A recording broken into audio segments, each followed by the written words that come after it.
Hello, my name is Cara Delberto and I was assigned Chapter 10. The concept I'm going to focus on is the fear appeal.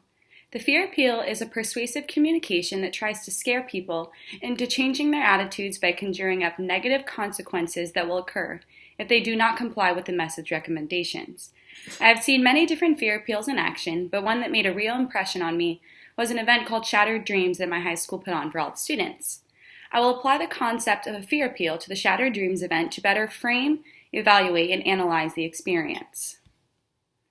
Shattered Dreams was a program ran at my high school every other year to prevent drunk driving by young students. On day one of the event, the Grim Reaper walked around the halls and came to the classrooms to take a few students from each class. For the remainder of the week, these students were missing.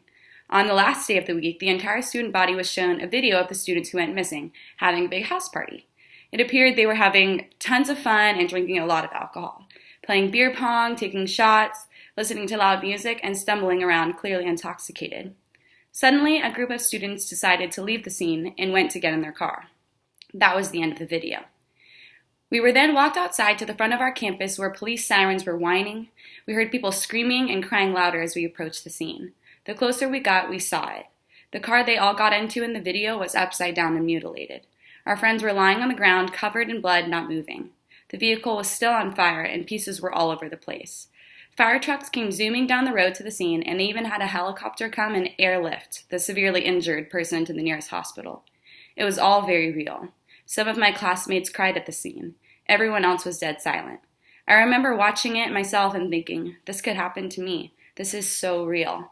Those are my friends on the ground over there. I'm never going to drink and drive.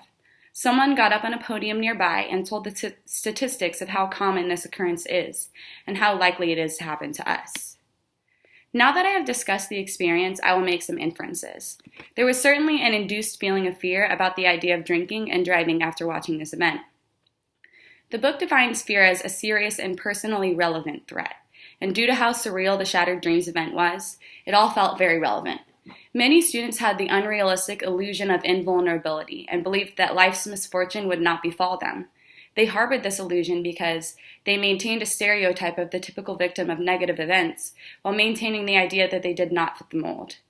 These students didn't think about this situation happening to them until this eye-opening event took place, with people who they were friends with. Although the scene was fake, it left a lasting impression in the minds of the many students who saw it. Now that I have made some inferences, I will discuss how these inferences can be transferred to other situations.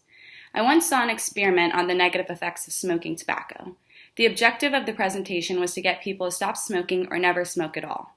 They had a jar filled with cotton balls connected to a tube with a smoking device that pumped the smoke from a cigarette into the jar. Over a period of 30 minutes, the cotton balls turned black and were filled with tar. They then told of how all of these chemicals and toxins were going to the lungs and body of the people that smoked and have very detrimental effects on one's health. Similarly to the incident above, seeing this with my own eyes was very convincing. The cotton balls went from white and clean to black and covered with tar. The severity information conveyed the magnitude of the threat in a fashion that was very persuasive. In general, fear appeals are much more convincing when you see the result of the negative act with your own eyes. When discussing something as important as drinking and driving or smoking, breaking the illusion of invulnerability can be key to actually creating behavior change. If someone thinks that nothing bad will ever happen to them, you will never convince them to change their ways. In conclusion, the language from the text explaining fear appeals helped create new meaning behind my experience of both the Shattered Dreams event and the no smoking presentation. From looking at the experience in this new way, I can understand why and how fear appeals can be so convincing. Seeing things before your own eyes really shakes the idea that it won't happen to you. So what? Why is this important to understand? In my opinion, both campaigns were very successful.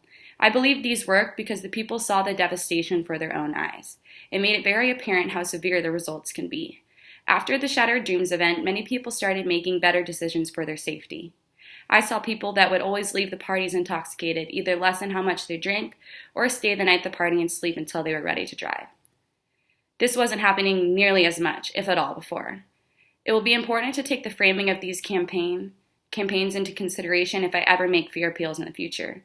Fear appeals are highly convincing when you break the illusion of invulnerability.